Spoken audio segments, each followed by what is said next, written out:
Good morning, everyone. It's Sunday, November 26, 2017, and this is your fun fact of the day. So after Solomon did with all his material wealth and all his possessions and all his wives and concubines, eventually he dies, as just about everyone does. So while he's in the ground, his son Rehoboam would take over the throne, but Rehoboam wasn't the best ruler and would actually bring about an adversary named Jeroboam.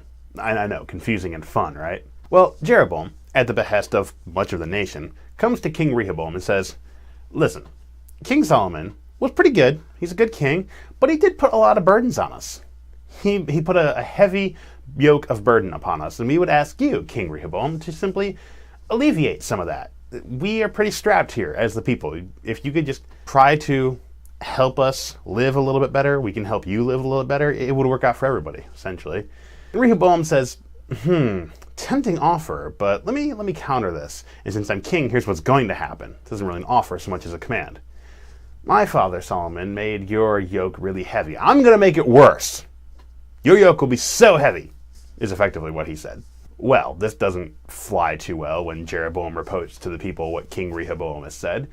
Eventually there's a lot of strife, a lot of division. King Rehoboam flees to Jerusalem, which is in the southern two tribes, Judah and Benjamin, and there he readies 100,000+ people to go fight against the northern 10 tribes who are in an open revolt against him and his kingship. Well, thankfully the Lord comes down and says, no, you, Judah, Benjamin, go back to your homes.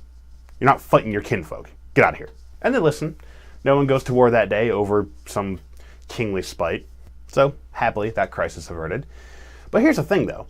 The northern tribe, the tribe that would become known as Israel in relation to the southern tribe of Judah, the northern tribe of Israel appoints Jeroboam, their former spokesman, as their de facto king. And while he's there, he realizes, so we go to Jerusalem, we as Israelites go to Jerusalem to make our sacrifices to the Lord.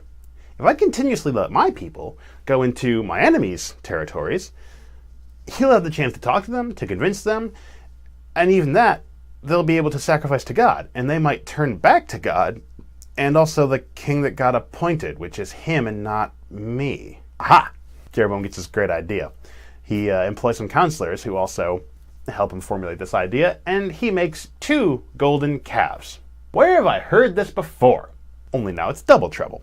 Because Jeroboam literally makes these golden calves, puts them in faraway parts of his kingdom, and says, "Here, behold, these are the gods who brought you out of the land of Egypt, and the ones that you shall serve." Idiot. It's like he never read history or anything. It's like he was never taught. I can see where this is going. This is going to be real good. And this story of Rehoboam versus Jeroboam, and the northern versus the southern tribe, and all their foolishness, and Israel being divided, comes to us out of 1 Kings chapters 11 and 12. In other news, today is National Cake and Cookie Day. Hooray for dessert. Good stuff. Hope you've enjoyed this fun fact of the day. See you tomorrow.